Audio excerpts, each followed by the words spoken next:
أستغفر الله رب البرايا أستغفر الله من الخطايا أستغفر الله رب البرايا أستغفر الله من الخطايا أستغفر الله رب البرايا أستغفر الله من الخطايا.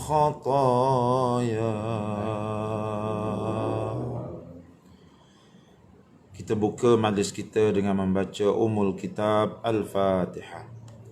A'udzu billahi minasy syaithanir rajim. Bismillahirrahmanirrahim. Alhamdulillahi rabbil alamin. Ar-Rahmanir Rahim. Maliki yaumiddin. Iyyaka na'budu wa iyyaka nasta'in. Ihdinas siratal mustaqim. Siratal ladzina an'amta 'alaihim ghairil maghdubi 'alaihim waladdallin. Amin. Inna Allaha wa malaikatahu yusalluna 'alan nabi ya ayyuhalladzina amanu sallu 'alaihi wa sallimu taslima. Allahumma salli 'ala sayyidina Muhammad wa 'ala ali sayyidina Muhammad. Allahumma salli 'ala sayyidina Muhammad wa 'ala ali sayyidina Muhammad. Allahumma salli 'ala sayyidina Muhammad wa 'ala ali sayyidina Muhammad. Allahumma salli 'ala sayyidina Muhammad wa 'ala ali sayyidina Muhammad. Allahumma salli 'ala sayyidina Muhammad wa 'ala ali sayyidina Muhammad. Allahumma salli 'ala sayyidina Muhammad wa 'ala ali sayyidina Muhammad. Allahumma salli 'ala sayyidina Muhammad wa 'ala ali sayyidina Muhammad. Allahumma salli 'ala sayyidina Muhammad wa 'ala ali sayyidina Muhammad. Allahumma salli 'ala sayyidina Muhammad wa 'ala ali sayyidina Muhammad. Allahumma salli 'ala sayyidina Muhammad wa 'ala ali sayyidina Muhammad. Alhamdulillah, syukur pada Allah Subhanahu wa taala kita dapat bertemu lagi pada pagi yang mulia ini. Syukur pada Allah kerana pertemuan kita dapat diteruskan pada pagi ini, dan insya-Allah pada pagi ini kita berada di bawah tajuk keutamaan berharap kepada Allah. Muka surat 245. Keutamaan berharap kepada Allah Subhanahu wa taala. Telah kita sebutkan pada siri yang lepas bahawa dalam hidup seorang mukmin yang ingin menuju kepada Allah Subhanahu wa taala mesti ada 3 perkara dalam hidup mereka. Yang pertama, hubbullah, cintakan Allah. Yang kedua, al-khawfu minallah, takut kepada Allah. Dan yang ketiga, ar-raja'u fillah, berharap pada Allah Subhanahu wa taala. Cintakan Allah kita telah terangkan. Takutkan Allah juga telah kita terangkan. Pada hari ini kita nak bincang tentang berharap kepada Allah Subhanahu wa taala. Dalam hidup seorang mukmin, dia perlu mempertingkatkan harapan dia kepada Allah Subhanahu wa taala. Berharap kepada Allah Subhanahu wa taala. Mengapa? Karena ia sebahagian daripada tauhid rububiyah kita. Apabila kita tidak berharap kepada Allah, bermakna kita tidak mengharapkan apa-apa rahmat daripada dia. Kita tidak mengiktiraf kekayaan dia. Kita tidak mengiktiraf kasih sayang dia. Kita tidak mengiktiraf sifat pengampun dia. Jadi kerana itu, apabila kita benar-benar telah beriman kepada kayanya Allah, pengasihnya Allah, luasnya pintu rahmat Allah, luasnya pintu keampunan Allah, maka pada ketika itu kita pasti akan berharap kepada Allah. Kita semua beriman bahawa Allah Ta'ala itu Tuhan yang maha kaya. Bila dia Tuhan yang maha kaya, tiba-tiba kita tidak meminta kepada dia. Tiba-tiba kita tidak berharap kepada dia. Di mana pengiktirafan kita bahawa dia itu maha kaya? Sebab dalam tauhid ini kita bukan saja menyebut pada lidah. Yang dikatakan tauhid itu ialah kita menyebut dengan lidah, kita mengiyakan dengan hati, dan kita menterjemahkan dengan perbuatan. Baru dikatakan kita ini mentauhidkan Allah. Jadi pada hari ini kita nak bincang tentang berharap kepada Allah. Allah Subhanahu wa taala berfirman dalam surah Al-Mu'min ayat 44 dan 45. Ketika Allah menyebut tentang sifat orang yang beriman. Apa kata Allah? Bismillahirrahmanirrahim. Wa ufawwidu amri ilallah. Innallaha basirum bil ibad. Fawaqahu Allahu sayyiati ma makaru. Allah Ta'ala ceritakan tentang sifat orang yang beriman itu. Sifat orang yang soleh itu. Apa sifat dia? Wa ufawwidu amri ilallah. Aku menyerahkan urusanku kepada Allah. Urusan aku serahkan bulat kepada Allah. Mengapa seorang mukmin berani menyerahkan urusannya kepada Allah? Karena dia tahu Allah itu pintu rahmatnya luas. Orang mukmin tahu bahwa Allah Ta'ala itu maha pengasih, maha penyayang. Allah Ta'ala itu tahu bahwa manusia, dia tahu bahwa Allah itu Tuhan yang maha kaya. Adapun makhluk ini semuanya bersifat dengan lemah.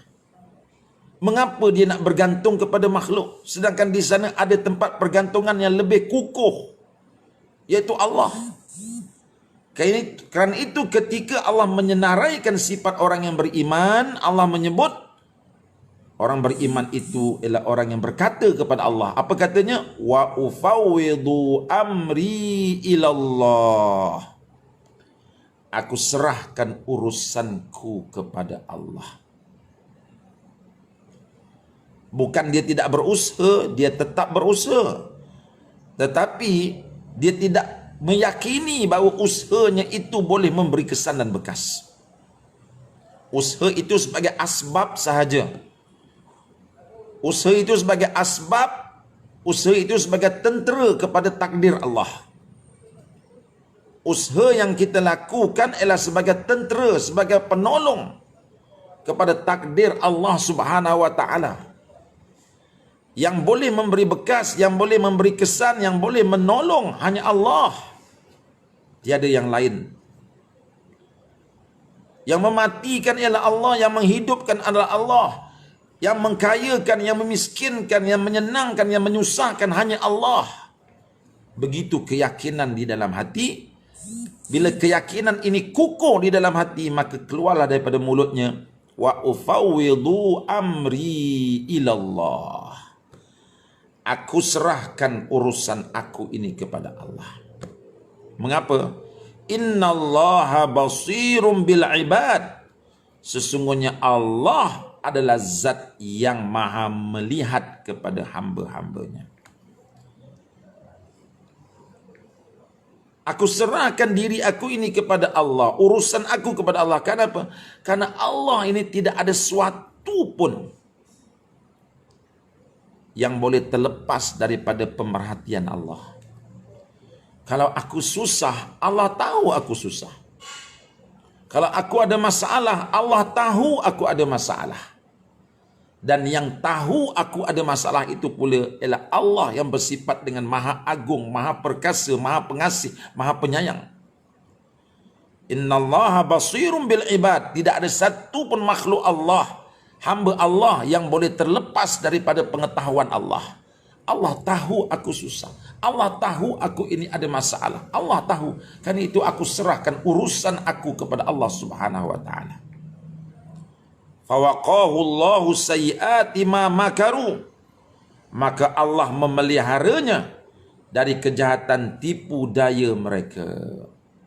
Jadi bila kita serahkan urusan kita kepada Allah di atas keyakinan Allah mengetahui segala apa yang kita hadapi, maka ini janji Allah. Allah akan jaga orang itu daripada kejahatan-kejahatan makhluk yang lain. Bila kita menyerahkan urusan kita kepada Allah, tawakal kita kepada Allah, bergantung kita kepada Allah, maka ini janji Allah, fawaqahu Allahu sayyiati ma makaru. Allah akan memelihara ia daripada kejahatan tipu daya manusia, tipu daya makhluk. Ini janji Allah kepada kita. Tuan-tuan yang dihormati sekalian, kehitaman hati kita ini kadang-kadang menyebabkan kita terlupa untuk bergantung kepada Allah. Kita bergantung kepada sesama makhluk.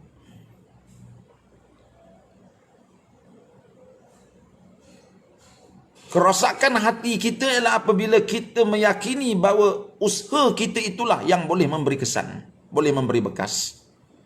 Itu tanda hati tauhidnya sudah kotor.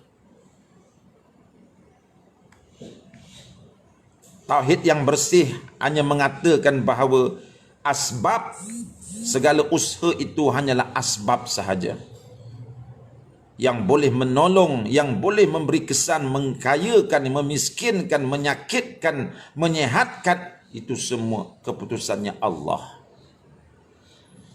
Selagi keyakinan ini tidak bulat di dalam hati kita, maka agak berat untuk lidah kita menyebut wa ufawwidu amri ilallah, aku serahkan urusan aku kepada Allah. Karena itu Nabi Ibrahim alaihissalam ketika nak dicampakkan ke dalam api, ketika api itu sudah menjulang-julang panasnya, datang malaikat Jibril menawarkan pertolongan. Adakah Nabi Ibrahim terima? Tidak. Bagi Nabi Ibrahim cukuplah Allah itu sebagai tempat dia bergantung. Ketika itulah Nabi Ibrahim mengucapkan hasbiyallahu wa ni'mal wakil. Hasbiyallahu wa ni'mal wakil.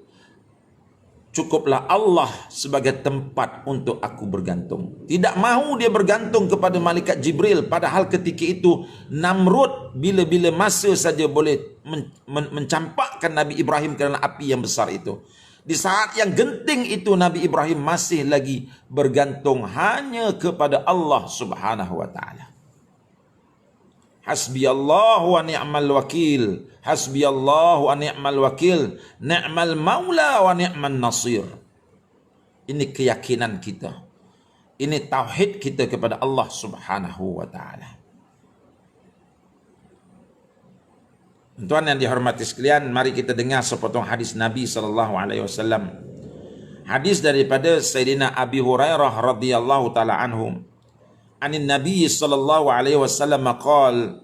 qala Allah azza wa jal. Ini hadisnya hadis kursi. Bukan hadis nabawi tetapi hadis kursi. Itu hadis yang diilhamkan oleh Allah kepada Nabi dan Nabi mentakbirkannya dengan ayat-ayatnya sendiri. daripada Sayyidina Abi Hurairah radhiyallahu anhu bahwasanya beliau bersabda, Allah Azza wa Jalla telah berfirman. Apa kata Allah? Ana 'inda dhanni 'abdi bi wa ana ma'ahu haitsu yadhkuruni. Wallah Allahu afrah bitaubati 'abdihi min ahadikum yajidu dhallatahu bil falah. Wa man taqarraba ilayya shibran taqarrabtu ilayhi dhira'an. Wa man taqarraba ilayya dhira'an taqarrabtu ilayhi ba'an. Wa idza aqbala ilayya yamshi aqbaltu ilayhi harwilu. Hadis muttafaqun alaih. Allah Azza wa Jalla berfirman, kata Nabi, aku selalu mengikuti sangkaan hambaku dengan aku. Ana 'inda dhanni 'abdi. Aku selalu mengikuti sangkaan hambaku kepadaku. Ini kenyataan daripada Allah. Sebagaimana manusia bersangka kepada Allah, maka begitulah Allah bersangka kepada kita. Allah mengikuti setiap denyutan hati kita dan jantung kita. Adakah kita ini bergantung, bersangka baik kepada Allah Subhanahu wa taala? Wa ana ma'ahu haitsu yadhkuruni. Aku selalu bersamanya selama ia mengingati aku. Lihat, ini suatu kenyataan dari Allah yang memberikan satu kerehatan hati kepada kita. Bila Allah menyebut ana ma'ahu haitsu yadhkuruni, aku bersamanya selama mana ia mengingati aku. Wallahi lillahi wa afrah bi taubati abdihi min ahadikum yajidu dhallatahu bil falah. Dan Allah, sungguhlah Allah itu lebih senang menerima taubat hambanya melebihi senangnya seseorang di antara kamu sekalian yang menemukan kembali barangnya yang hilang di tengah-tengah gurun Sahara. Gembiranya Allah menerima taubat hambanya, walaupun hambanya itu berdosa, walaupun hambanya itu melakukan kesalahan, tetapi bila dia bertaubat, gembiranya Allah menerima taubatnya lebih gembira daripada seorang lelaki yang kehilangan barangannya di padang Sahara. Bayangkan seorang lelaki menaiki keldai di padang pasir yang kering kontang, tiba-tiba keldainya lari, bagaimana kelang kabut keadaan dia. Tiba-tiba dalam keadaan letih dia mencari keldainya datang kembali menyerah diri. Alangkah gembira orang ini. Allah menyebut, kegembiraan yang dirasai oleh lelaki yang baru berjumpa keldainya yang hilang itu tidak boleh menandingi kegembiraan Allah apabila ada seorang hambanya yang berdosa tiba-tiba mengetuk pintu keampunan Allah. Allah terlalu gembira melihat apabila insan yang berdosa itu menitis air mata di pipinya. Ini kenyataan daripada Allah. Kenyataan ini memberikan satu kerehatan fikiran kepada insan yang terasa dia berdosa. Tiba-tiba di hadapan dia ada Allah yang sedia menerima taubatnya. Apa rasa seorang manusia apabila dia buat kesalahan kepada ibu bapa dia? Tiba-tiba ibu bapanya memberitahu, engkau ini anak durhaka, aku tidak akan ampunkan dosa engkau. Apa rasa orang ini? Apa rasa si anak ini apabila ibu bapanya memberitahu, aku tidak akan ampunkan dosa kamu? Maka si anak akan merasakan bahawa dia orang yang paling malang.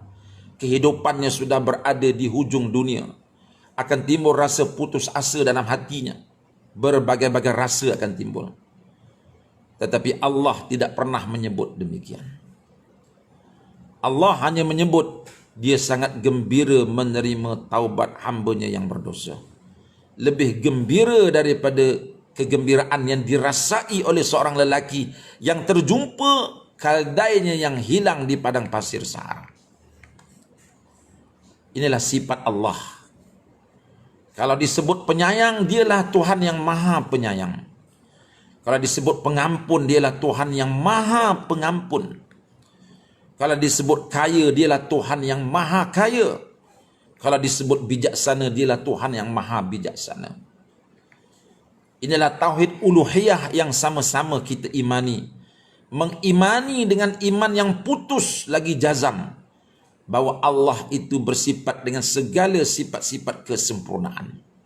Maha suci Allah daripada segala kekurangan walaupun sebesar debu. Inilah akidah yang bila tertanam di hati kita akan membuahkan satu sifat tawakal kepada Allah, pergantungan kepada Allah dan berserah diri kepada Allah. Bayangkan tuan-tuan, apabila kita susah, apabila kita yang kerdil ini lalu di tempat penyamun, kita berasa takut. Tiba-tiba datang satu truk polis. Datang polis, dia berjalan mengiringi kita. Baru sebentar tadi kita berjalan di kawasan yang penuh dengan penyamun dan juga samsing. Apa rasa hati kita? Rasa takut.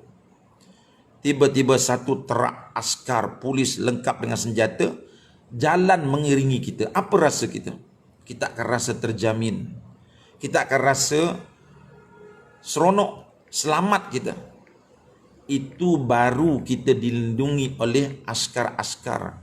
Yang mana askar itu sendiri pun ada banyak kekurangannya. Itu pun kita sudah rasa kerehatan hati. Sekarang ini Allah memberikan satu kenyataan kepada kita.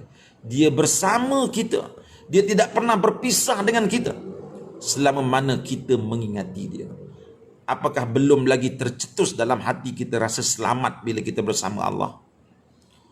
Apakah belum tercetus lagi dalam hati kita rasa kita selamat apabila kita bersama Allah? Sebab tu insan yang beriman, dia akan sentiasa terasa senang kerana bersama dia ada Tuhan yang maha kaya. Insan yang beriman akan sentiasa berasa selamat kerana bersama dia ada Tuhan yang maha agung lagi maha perkasa. Kerana itu kita melihat kenyataan insan-insan yang beriman. Pernah satu ketika seorang mujahid dikepung oleh musuh-musuhnya dengan senjata yang sangat hebat. Lalu bila diajak untuk menyerah diri sahaja, lalu dia berkata, memanglah musuh itu datang dengan senjata yang sangat hebat. Yang ada pada kita mungkin senapang patah saja. Tetapi dia tidak mungkin boleh melawan dengan kehebatan kekuasaan Allah Subhanahu wa taala. Aku bergantung kepada Tuhan yang maha agung ini. Lihat, bila pergantungan kita kepada Allah yang maha agung, kita sendiri akan terasa kuat.